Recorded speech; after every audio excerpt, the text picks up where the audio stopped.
They have White Castle in Maryland? What about Crystal? What do you like better, Crystal or White Castle? White Castle. I've never had Crystal.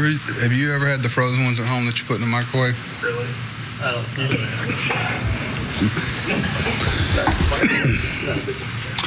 What's up? Was the ball just kind of flying out tonight, or was there more to that? Yeah, I mean, I don't know. Squared up a lot of mistakes that they made and had a lot of good at-bats with the walks. It's kind of snowballed. Proud of the way Chris pitched. It's tough to... You got a lot of long innings. Went out there and pitched 6 innings. That's a difficult, environment to pitch in. But I'm sure he was happy with it. Good to see Chris come up and make an impact right away. It's been a long journey back for him. Happy for him. Got Tommy had 3 days off, and so had Brad, so it was good to get them an inning in there.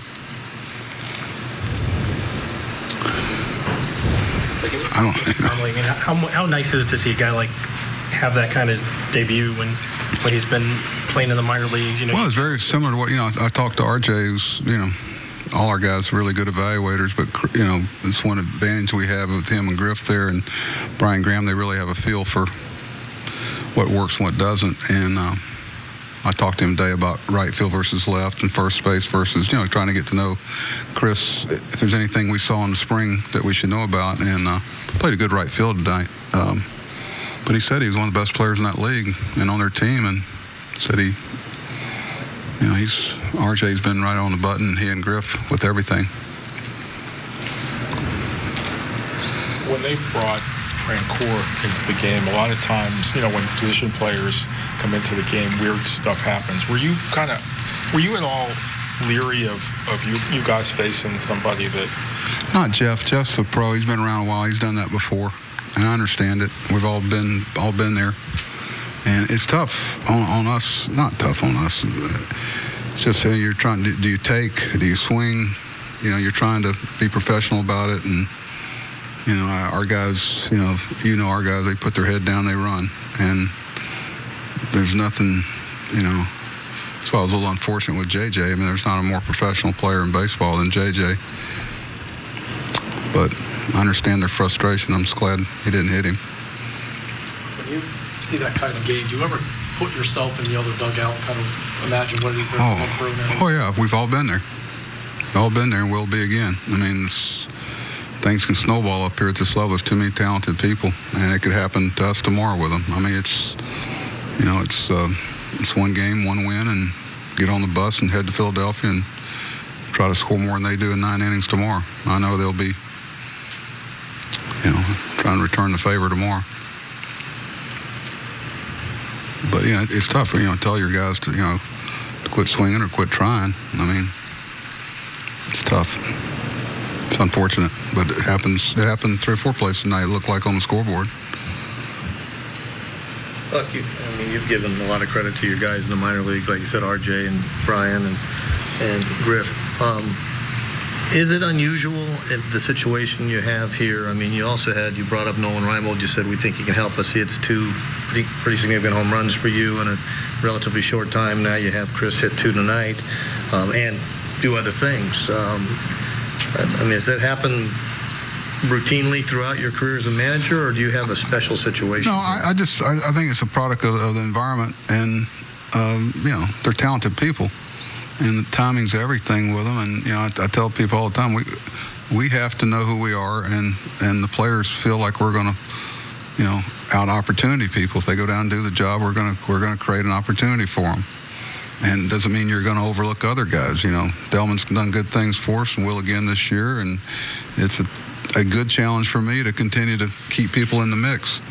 And it's like I think Jim was asking me earlier about how are we going to keep those things, we'll take them as they come. And, try to, it's a good problem to have. But, we've got other guys down there that are going to get an opportunity at some point. But the what-ifs are always there. We were able to stay engaged in this thing in April and May without, some of our normal bullets, so to speak, but that doesn't mean that other people taking their place can't do the job either, you know. We've seen it with a lot of guys. So it's the environment you try to create, that why not, you know? You know, nobody, you know, Chris Parmalee was, I think, first-round pick, and, you know, some guys at 27, 28 kind of look around. I know Chris is in the best shape of his life. You know, he came to spring, you could tell he was on a mission. He got our attention, much like Chaz Rowe. Went on every trip, played the heck out of first base in the outfield, was engaged in every pitch. You could tell it was important to him, and that gets your attention. Looking ahead, do you think that Adam is a player for tomorrow? Iffy. Yeah, he did go get an MRI before the game, and there was nothing there that, well, I'm not going to say it. Everything's serious when Adam Jones misses a game, but nothing there structurally that he shouldn't be able to come back from. The question is when, whether it's tomorrow, the next day, or Toronto. But I feel confident it'll be one of those 3 days. MRI in a specific area? Shoulder, right shoulder.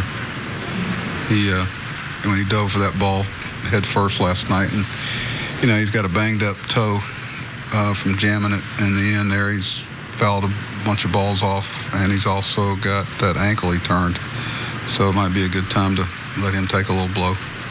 Anytime Adam talks about it and doesn't fight you with it, you better multiply it times 2. You know, he talked to me earlier in the day, a little after lunch, about how he was feeling, so we were able to get ahead of it.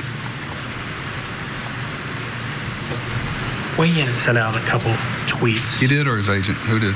An account, his Twitter account. Oh, okay. I just didn't know which one.